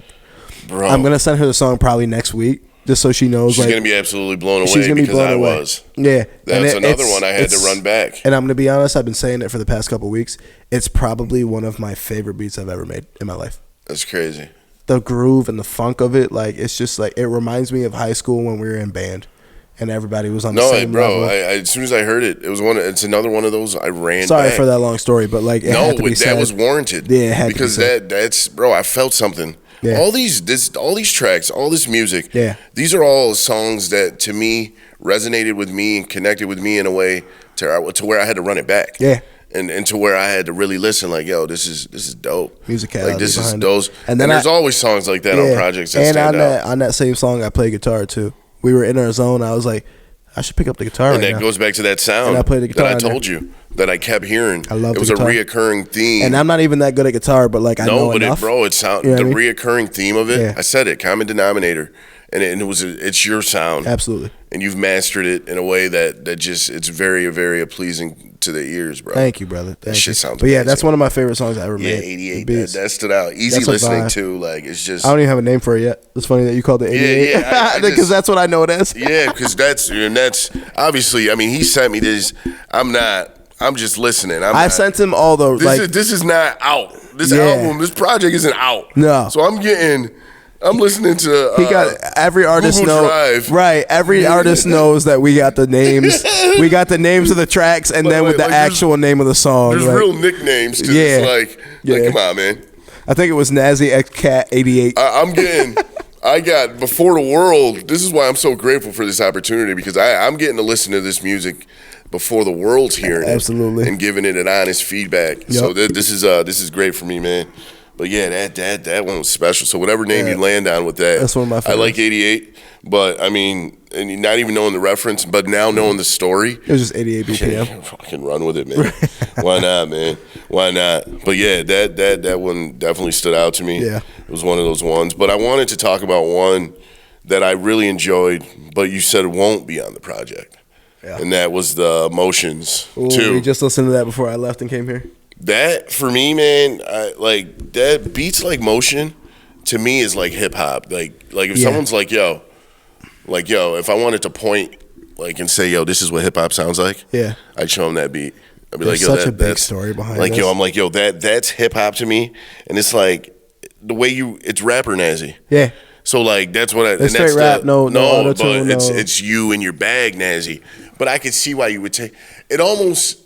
It could fit anywhere. I could fit it in there if I wanted to. Yeah, but it doesn't necessarily have to be there. No. At all.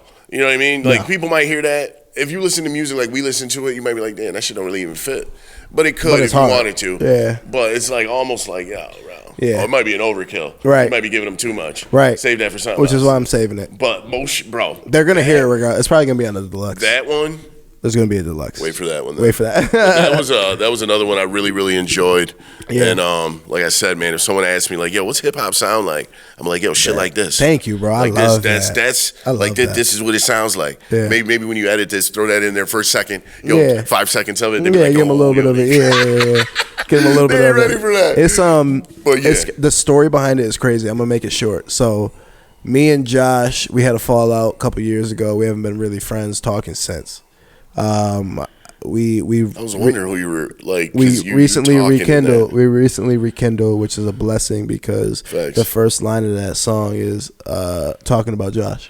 That's crazy. Yeah, yeah, that's crazy, bro. Son, Josh. That's the reason that I'm making this. Yeah. 3 years down the drain. The ones that you love got to be patient with. What? You know what I mean, son? So that's the whole reason why I made this song is because we rekindled our friendship. That shit is crazy. And while we were rekindling, I was like, yo, can I send you the album that I'm working on? Because the whole reason I rekindled it is because Letter to My Exes 1 was him and Rich and me, basically, and Twist, right? All four of us were the whole reason that whole thing happened. So I was like, in my mind, I was like, you gotta be a part. Boom, right? I was like, man. I can't make this album without having those two a part of it. Yeah, facts. So I reached out. Their blessing and like their blessing, feedback, their grace, their feedback, whatever it was, their opinion. I don't care. I need something from them to have an impact on this album. That's a fact. No matter whatever we're going through, no matter whatever we went through, whatever we're going through. If you hate me, I hate you. Whatever. I want to at least reach out to you. Facts. Right. So I reached out to Rich, reached out to him, rekindled our friendship. Whatever. I sent him a bunch of the tracks. He said, "This is fire. I love this, but you need something like this on this album." And he sent me what's the song called? Feel whatever the first song is on the deluxe. Feel No Ways, feel something, whatever the song is. He sent me Motions. He sent me Don't Go. And another one, he sent, you need something. He was like, I love what you sent me so far, but you need something like this. Yeah. And he sent me Motions. Day after, I texted Ethan. I said, yo, bro, can you remake the Motions tape for me? Son. So long story short, that is how that happened, and that is why the first line on that song is talking about Josh and us rekindling our relationship. Wow. And showing love to the people that love you. That's amazing. So I hope people really feel that when they the first line is so heavy, bro. Now that you guys know that story, the first line is so heavy for me. Yeah. Because it was just like this 3-year thing that was held over my head. Facts. And sitting on my heart that just finally got rid of it. And it was an amazing feeling for me, man. Not only just that bar, though. Throughout, man, the whole you're shit. Talking your I was shit spitting on that, that. I'm not gonna lie. I was really talking on that. That's another one. Like I said, I had to run it back a few times because, like, the rapper Nazzy, you gotta think the thought process you put into one bar to connect to the second bar. And I know it sounds so like mundane when people hear that, but I mean this. Like, it's, bro, you're really putting some thought. I tried not to miss a bar. Yeah. And you know who I took that from? Wayne. That's, bro. I feel like Wayne is one of those people that like don't. It's a skill. Miss a bar, like, if you miss a bar, you miss it. You know what I mean? You care about that connector. Yeah, whatever that connective tissue is. Every bar means something. There's no fill-ins. No, when you're in that rap bag like that, I can tell you care about it. You're really putting fire to the pen. Yeah, and that's one of the songs where, like, and we looked at the Goodbyes, Tell Your Mom I Say Hello, and I'm him, and I looked at Ethan. I had the two verses done. And I was like, I'm good. And he was like, bro, you got to put a third verse. He gotta put a He was like, bro, you got to do the 3 verses. I was like, word? He was like, yeah, bro, you got to give me a third verse. I was like, all right, bro, I'll put the third verse. Fuck it. Like, I'll put the third verse, and we did that. Is absolutely and epic. The third verse is tough. That's one of my favorite joints. It's funny because every verse on there is talking about something different. But bro, I told you it's a 3-in-1. But something real, people and like real like fans appreciate that, man. Yeah, because you got 3 little gems in one. Yeah, for sure. You know what I mean? And that's incredible. But no, bro, that was Motions 2. Yeah, that's one of those ones. I think I'm gonna leave it called Motions 2 as well. I mean, it makes sense. Simple, bro. It falls in line. But that might be coming out in the deluxe. It falls in line. What about Out of Mind? Out of Mind was one of those. So Out of Mind, for those of you guys who don't know, it's Time to Go. That's the first song we put out. Yeah. That's the first single. We just dropped a music video with that too. Facts. Time to Go, man. What was the concept? Like, just coming out with that. That was probably the first song I made since, like, I broke up with my last ex. That was the first I really spilled all my emotions. It's a real letter to my ex. That was a real letter to my ex. Like a true to the words of it. Yeah, that shit, I felt every word on that song. I'm not gonna lie. I didn't miss one word, and like the musicality behind it. Like, I made that beat, gave it to E. E put his sauce on it. Did what he had to do, and like everything just made it sounded very intentional, and it was very intentional. And the one thing that I always get from my listeners, from my supporters, I don't like saying fans, from my supporters, my viewers, whatever is that, turn the auto-tune down. And that's something I've been preaching about the past couple months. I know. Is turn the auto-tune down. We love your actual voice. And like, I've always battled with that, like me being a singer, being comfortable in your own voice. Being comfortable with my own voice. And they all say, turn the auto-tune down. And like, that's the first song. Yeah, you don't need to mask your voice at all. That's the first song I Not even mask it, but your voice. Which is why I think it touched people. Facts. It's because I turned the auto-tune down, and you guys can hear the real, raw, raspy, sick ass. I'm sick right now. Like, for real. Like, I'm sad. Yeah. You know what I mean? Like, I'm legit sad right now. And the lyrics behind it is just so beautiful, bro. So beautiful. That's such a well-written song. That was one of those ones, man. And I almost text you about that one too, because when I heard it, I was just blown away. Yeah, just kind of blown away. And then, like, to hear it, I'm like, damn, because I know you. I think I know you, but when I hear the music, it goes to another level with it, because that's where you find them. You find the person, because you're authentically set. Like, this is you. Right. The music is you. Right. You don't hide from it. Nah. You don't run from it. You own your situation. I'm gonna say what goes on, man. You're very open. Yeah. And very honest, man. And it shows through in the music, bro. So kudos to you. Thank you. because that's one of those things, man. Aside from, obviously, I mean, that we broke down about 6 or 7 tracks, but I wanted to ask you I had a couple questions in reference to like being a creator while doing this, because I think the inspiration behind the project is big, and talking about that. Obviously, Letter to My Exes one, transition into this, but like, what's that mean to you, being a creative? Like, just like, I mean, I know that's a broad question, loaded, but like, I'm just saying in general, like, what's that mean to be a creative? And even in reference to the music. Yeah, I feel like being a creative means being unapologetically you. Word. And anything that you're doing. And when it comes to creative, it's like, I feel like most people assume creative is like doing the camera work or being the content creator, right? Right now, like, it's like being a content creator. And like, I feel like anything you're doing with content is content creation, though. Facts. I feel like they have, but the stigma is content creator is the influencer. Yeah. Right? That's the stigma that it has. It's like you're strictly an influencer. You have these deals. No, you're right. You're the guy vlogging. You're the guy streaming. But like, there's so many other content creators, like what you guys are doing with Eat Local. Even. Absolutely. Shout out Eat Local. Like, that's content creation. Yeah.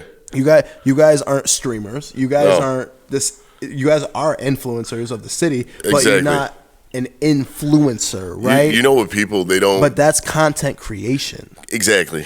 So that, and you guys are being unapologetically you. Facts. Right? You and Gio and the whole team. Like, you guys are being you. No, you're right. You know what I mean? So like, it's just unapologetically being you and creating this world with your energy.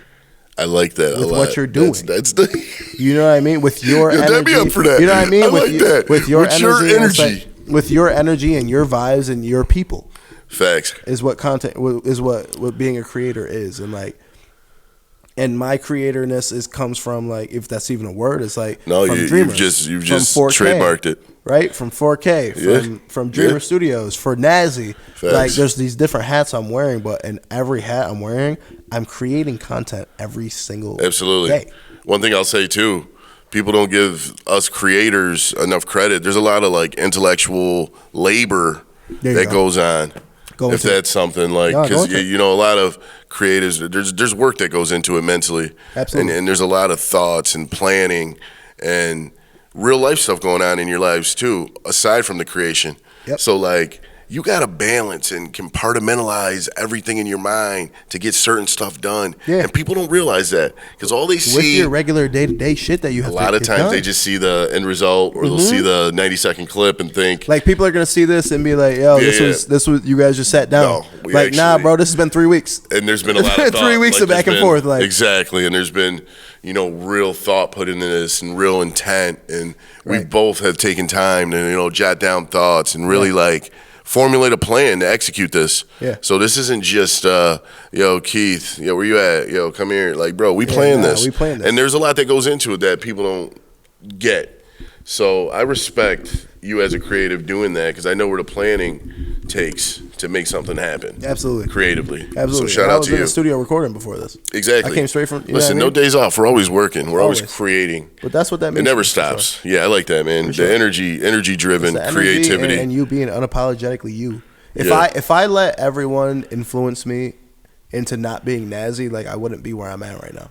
No, you're and right. fuck the Nazzy thing. Like, all of you that know me as Naz. Exactly. Or even like my full Nazariah. Like, everyone that knows Naz is like, I've never changed who I was. Nah, you've always been. I've always been the goofball, like, funny, same like, dude. In front of the camera. Same dude. Just even when I was in Junior Raiders, facts. I was the man. Like, you know what I'm saying? Like, I've always been that goofy guy. Shout out to Junior Raiders, man. Yeah, shout out to Bobby Roth, man. Yeah, Bobby Roth's a legend. Shout out to Bobby Roth. Coach That's Roth's a throwback. Legend, if you know, you know. Dude's like that. I was talking about that the other day. Listen, they don't teach like he used to, man. He's one of those dudes, real thorough. Shout out to Mr. Roth. Yeah, shout out to Mr. Dude's the man. Roth. Yeah, that's what Dude's that the man. Sure. Fact. And he instilled creativity, doing 100%. stuff, you know, those halftime shows and doing little stuff. I mean, that's... you want to know what's crazy? Bro, it all circled. Like, all the pieces matter. I was just talking to E the other day. Or no. Because you had to perform in front of people, too. Since I was young, I was That's what I'm saying. But you want to know what's crazy? I've always had stage fright. That's crazy. Bad. That's like wild. Even in like you would have never thought that. I still remember to this day. I had a solo in band. I think it was in like 10th grade, 9th grade. I stood up. He was like, "You can either stand up or sit down and do your solo." And I wanted to stand up because I love the cameras. Right? I'm sitting there like you would have never thought that. Look, bro. I'm sitting there like this, shaking, bro. Yeah, like nervous, visibly scared. shaking. Like I knew the solo, like the back of my hand, like but nervous. I was visibly like to the point where my boy next to me was literally laughing at me because I was like this. Yeah, trembling, shaking, bro. And I've always had stage fright. And my boy Ben, that's wild, who was here. I met Ben. He was like, "Yo, bro, you ever get nervous in front of people?" I was like, "Yes." Yeah, that's still. And yeah, even now, I still bro. get nervous to this day, like performing in front of people. But like the only difference is I know like people are there to see you.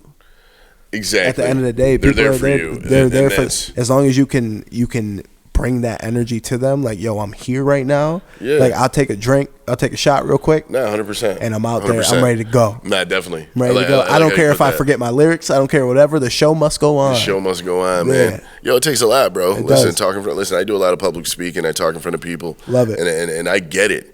Bro, that wasn't always easy. It wasn't. You know what I mean? You got to really develop those Yep. skills, man, to communicate with people and connect with them. So that's I get that, bro. Absolutely.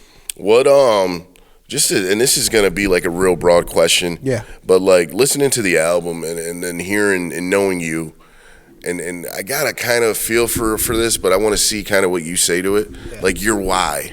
I'm always big on the why when I talk to people. I love that. I want to know like what's your why in reference to you as a creator, you as a musician, you as an artist. Like what drives you to just keep creating this amazing, incredible art? Really, like what's your why for that? Legacy, and like what do you do it for? I don't think it's legacy. I don't think it's like so here's the thing, right? Most people who don't know Naz think I'm this cocky, and this has been since high school, right? They think that like if you haven't met me before and they meet me, they automatically think I'm gonna be this cocky, egotistical because they're trying to, because they only see what's behind they only see what's the camera or what people tell them, right? They only see what's on the camera. People that don't know you, that don't know Naz, that get to sit here and talk to me, and like we're behind closed doors having a conversation, right? They don't know. Everyone always thinks I'm this toxic, egotistical, cocky guy, and it's like I just love making music, and I've said this since high school. If I didn't get a cent off of what I do, creating it, I would still never stop making music. That's crazy. If no one listened to my music, I'm talking about best friends, family, whoever. If I didn't get one stream and the only stream, or if I got 50 streams and it was all me listening to my own shit, you would still. I'm still going to make music because of how much I love making music, Keith. Like I don't think people understand that. Like it's not just like I'm trying to be cool. I'm trying to be down. You got a real passion. I have it's literally I love making music so much that like I have to try and stop myself from doing it to focus on other things. Word. And all my friends, I can relate to that. And I'll tell my friends, I'm like, yo guys, I'm done making music for a while, and they're all looking at me like this. Yeah, it's gotten to that point where they're like, bro, we know you're lying. But it's a mental thing. Maybe you even tell yourself that mentally. Like, yo, you got to take a break for a second, relax. We got other things to focus on, or a reset. But even if it's not a reset, it's like, yo, you got other things to focus on right now. Like maybe you're making moves with 4K right now. You need to put energy into 4K, and it's like, yo, bro, I just can't stop creating. Well, that's why I brought music. up intellectual labor. Because there's a lot that go when you're managing a lot. Like you got your own studio, right? 2 studios, right? Like your own life. You got my own life, family, Nazzy, whatever, the artist, exactly. 2 studios. Yeah, this is like, bro. That's why I said when I say what's your why, I'm like, damn, he's really, really passionate. He's really, really driven. I love this shit, man. And it seems like it's bigger than just the moment. Like you really want.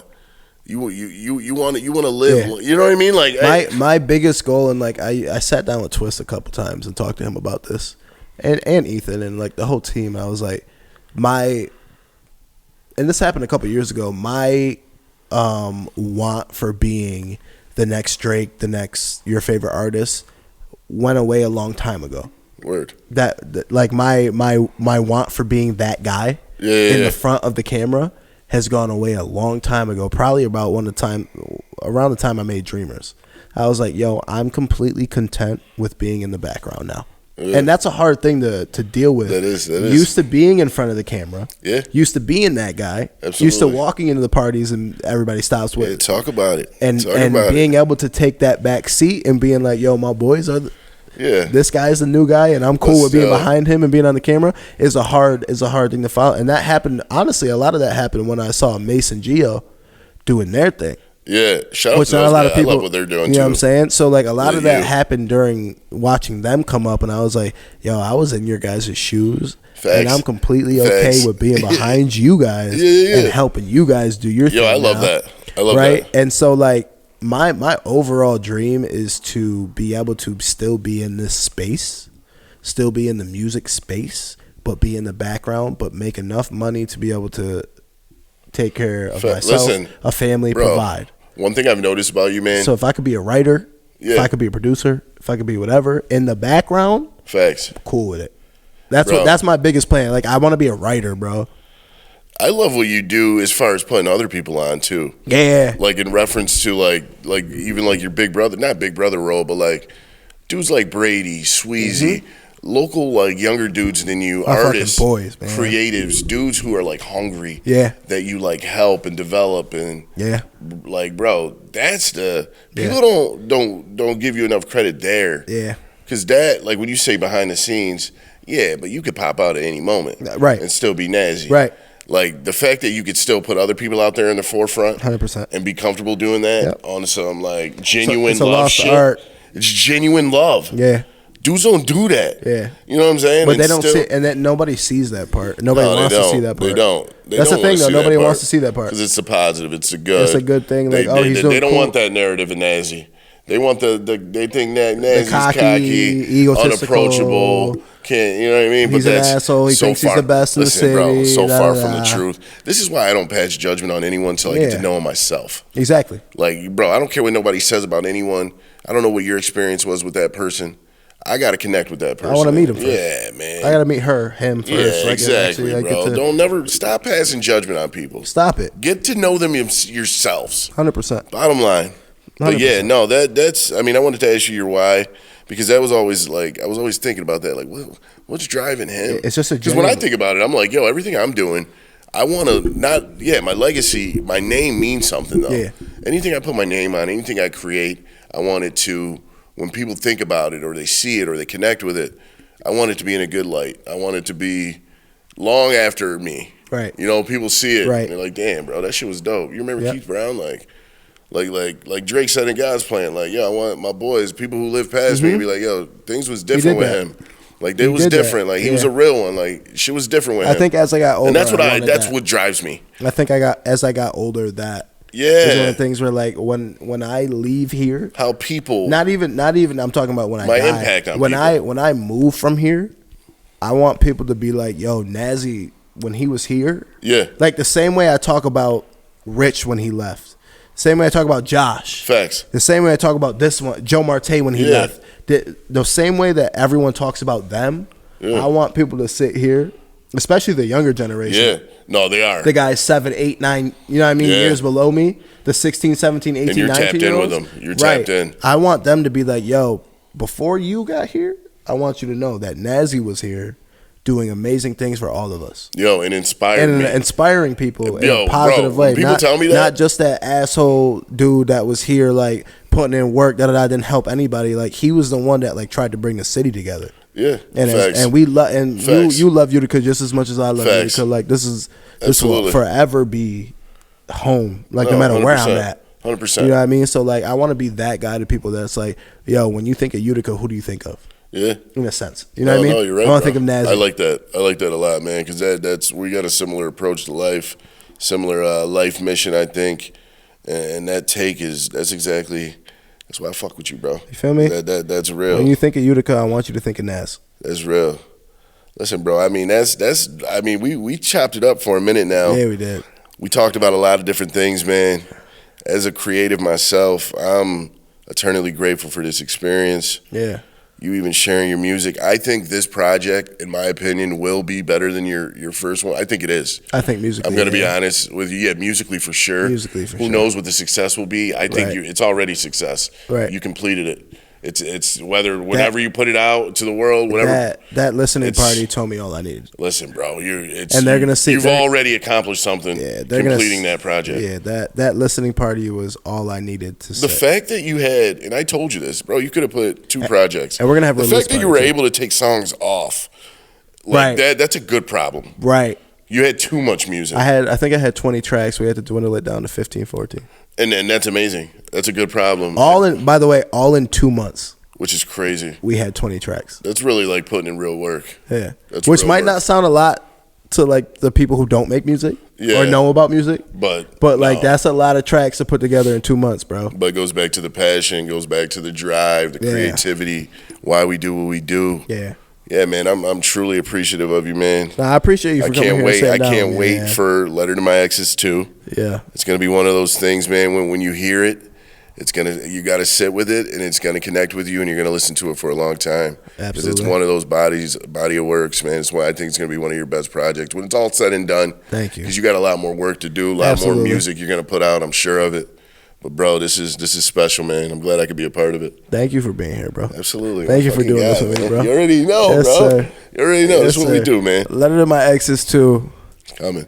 It's coming very, very shortly. My guy. We here. This is dope, bro. You're doing what you're doing. You're doing what you're doing. Thank you, dog. Come on. Come on. Just 4K right now. Just chilling. 5 shots,